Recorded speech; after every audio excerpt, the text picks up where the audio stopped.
Yeah. Let's unpack the historical Google antitrust ruling, what it means for search, AI startups, and you. We've been talking about this for a while when it first went to court, when Google applied, what the court ruling was saying, maybe we're going to do all these things. And now we finally have a ruling as to what the punishment will be for Google. So what's going on here, John? Yeah, so Judge Mehta, I guess, he had this 277-page ruling, and he found that Google violated Section 2 of the Sherman Act, which you love. Well, not love, but we've talked about it a couple of times, by maintaining an illegal monopoly in general search services and general text advertising. So the court established that Google enjoys an 89.2% share of the market for general search services, which increases even more to 94.9% on mobile devices. So what actually happened was that Google paid companies like Apple, and we covered this before, but for those of you that don't know, paid them $26 billion in 2021 alone to be the default search engine on phones and browser. So the judge said that this was illegal monopolistic behavior. But instead of breaking up Google, like we had talked about and covered, that maybe they have to sell off Chrome or Android, he ordered them to stop these exclusive arrangements and share certain search data with rivals for the next 6 years.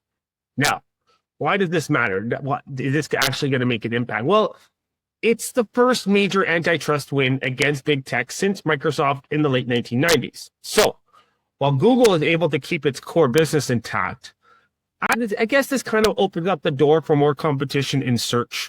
And it could change how we find information online. But to me, we've already changed how we find information online, right? With all these AI, LLMs and things that you're talking with. But what are your thoughts on this, Craig? Do you think this is going to make an impact? Or what are your thoughts? Well, it's going to make an impact. And so we're just talking, we'll get to the payments and whatnot. We're talking about the data sharing agreement. So we're still not clear as to what exactly needs to be. The exact scope and timeline of the implementation remains under discussion. What needs to be shared, how many years, with what qualified competitors.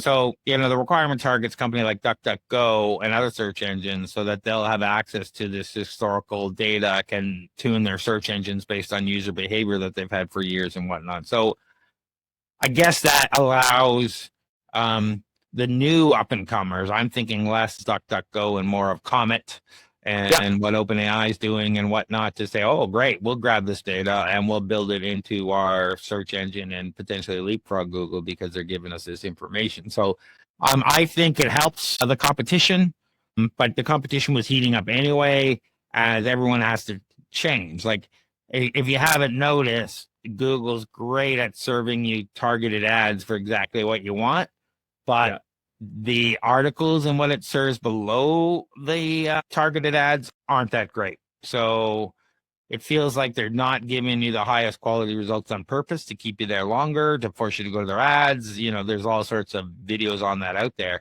So as there's this new saying, shitification of these products and whatnot over time, that newcomers come along. Now, they had a majority, agreed to 90% market share and whatnot, but it's just starting to change. I think the judge was a little bit lenient here because the competition is starting to happen now. Like, they're starting to see that OpenAI, other multi-billion-dollar companies out there are producing browsers that are now competition and taking, I wouldn't necessarily significant yet, but taking a percentage of search away from them. And as that continues to happen, it's going to level the playing field. And it just becomes, is Google AI summary is going to be better than OpenAI's or Perplexity's or Claude's or whoever's? Yeah, and just to kind of get into the details of the data sharing requirements. So the remedies that were talked about include sophisticated technical data sharing mandates. So Google will have to make available certain search index data and user interaction data, though not ads data, which is kind of weird to me because that's where their monopoly lies a lot. The court specified that data sets Google will be required to share must occur on ordinary commercial terms that are consistent with Google's current syndication services. I have no clue what that means, but people in the industry or in the search industry and stuff will probably know. But so I think this creates like more of a technical framework where competitors can access this search index. And it's not the granular advertising data that drives Google's revenue model, though. So I don't know how beneficial that is, right? Yeah, Yeah, I'm not an expert either. So I imagine there's definite benefit because it depends again how many years, Yeah. you know, and how much data they have more than their competition. Yeah. So that is interesting, and the fact that you like let's face it, with 90% of the searches on your Android phones, on your iPhones, on every platform being Google, they have a massive head start on search, way more than anyone else. So when you say we don't know how much it'll help, but if the rest of the market is 10% or less, they got 90% of the data and they're holding it to themselves. So sharing that would be significant. Yeah. And then the other part too is that he explicitly addressed AI's role in reshaping the search market. So AI models, obviously they represent a long-term threat to the search industry as chatbots and other AI technologies, they become more advanced and behave more like search engine. So the remedies recognize that the need to prevent Google from using the same anti-competitive tactics for its Gen AI products as it used to monopolize the search market. But I think he's a little too late because Google has already pretty much integrated a lot of their AI products all in together to work better together. So it's like the Apple ecosystem, right? When you're in the Google ecosystem, just things interact better. But you would know better than I, because I think you're using Gemini more than I am. Yeah, but I'm just using Gemini. Like when I use Gemini and when I use AI Studio, they're starting to integrate it better into the workplace where you can use Gemini in Sheets and some of the other apps automatically, which is very interesting. I haven't done too much of a deep dive on how I would use that in my workflows, except for a couple where it automatically adds metadata and stuff for me. So, which is interesting. You don't have to call any external thing. You add something to the sheet and it automatically does stuff. But that aside, Microsoft has got a big deal with OpenAI right now, I think. And is that going? You're switching to Claude, Microsoft. That's it. Yeah. So they're going to spend billions with Claude. Yeah. So they're moving away from OpenAI, but other people are, the EU's going 100% OpenAI. So you can see that there is a huge amount of competition here. And Apple, I believe, right now is putting OpenAI as their default AI until they get whatever they got going. So they have a big deal. So when people say it's not the same, like Google doesn't have the same monopoly on AI systems as they do on search. Yeah. So Google isn't the only answer. So Apple and anyone else can go to any one of these other providers and get just as good or equivalent or relatively equivalent services, rather from search. It's hard. Yeah. But the monopoly part is still somewhat there, where Android is now 50%, 60%, or 70% of the market, whatever is Android. So if Google locks that in, they're going to have to open up that a bit, right? Yeah. I think that's what's going to happen is you're going to, just like a while ago, they made Apple and Google open up your default browser, so you can use default browsers on your phone other than the one provided by Apple or Google. I think that was just Apple, because Android, you could always do that. There goes Apple. Yeah. And then we're going to have the same thing here with AI, where you're going to have multiple options to choose the AI you want to use. Yeah. I think that's going to be legally mandated.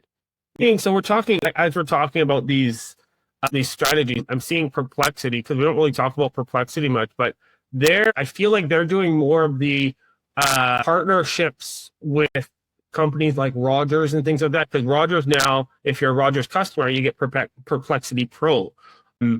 And so I still think Perplexity is a great product. I'm super excited to try Comet. Perplexity, if you're listening, I'd love to try it. But it's crazy to see all these different strategies that these different AI groups are having, and I know we're getting a little off topic, but like my curiosity is like, are we going to have these niche kind of AI products? I think that's where we're going, maybe, right? Well, that's what I think. I think in the end, we talked a little bit about this, about quantum mechanics on the edge and quantum AI on the edge, controlling robot arms and stuff. We're going to have, and I think I may have talked to you about this, but I talk about this all the time. We're getting to the point where we're going to have small language models that are different from our large language models. So I'll have 10 or 20 or 30 small language models on my machine that do things for me. This one writes in it, and when I say small, I've stripped out all language but English. I've done this, I've done that, I've shrunk it all down. It's this, it does this for me. I may want to do English and French because I'm in Canada, whatever. But the point being is, you look at a big model, it's 90 languages, it's this, all these parameters, and then we say, okay, this is my small language model that's for JavaScript. It's all it does is JavaScript. All it knows is JavaScript. That's all it knows. It doesn't know any other coding language. And then I have one for this, and then I have one for that. That's all they know. And it uses those specific things. Everything out is taken away to hone it down to that little thing. So it can be fast, it can be compact. So you only have to carry around the ones that you want. Plus, you'll have your generic LLMs that do all these things, some that'll be public and some that'll be private as we start to really heat up this privacy war, where the information goes and who controls it and whatnot. The more you give over to AI, we're seeing AI in Hollywood, AI in art, AI everywhere. So the more you give to it, the less value you have. So we have to start thinking about that. Yeah. But it's coming. Back to this though. The judge said they rejected bans on the default search agreement. So Google can continue paying billions to remain the default search option on devices. So that can continue to happen. So Mozilla and Firefox can continue on as they're getting all that money from Google, 89-90% of the revenue. And Google's stock reaction was immediate and dramatic. Alphabet's Inc. stock surged 9% following the ruling. Increase added approximately $230 billion to the company's market value. Yeah, so this surprised me, but I guess it kind of makes sense. But yeah, we'll have to see what the implications are going forward. Yeah, and we'll have to see how regulators approach future tech antitrust cases. And the court's reluctance to impose structural remedies reflects broader changes in the regulating digital markets. Policymakers must balance innovation concerns with competitive enforcement. Yeah. So just to put this into perspective for those of you, like this just blew me away, but Google paid more to be your default search engine than many countries' entire economies. Yeah, think about that. Like, just think about that. That's nuts. So whichever way the appeals go, the takeaway is clear. Prepare for more open AI-shaped future, and it's on its way. We'd love to hear what your thoughts are on this, how it's going to shape the future of antitrust and tech companies, as well as the future of browser and AI wars. Let us know what your comments are. What do you got going on, John? Oh, just working away, helping companies secure government funding.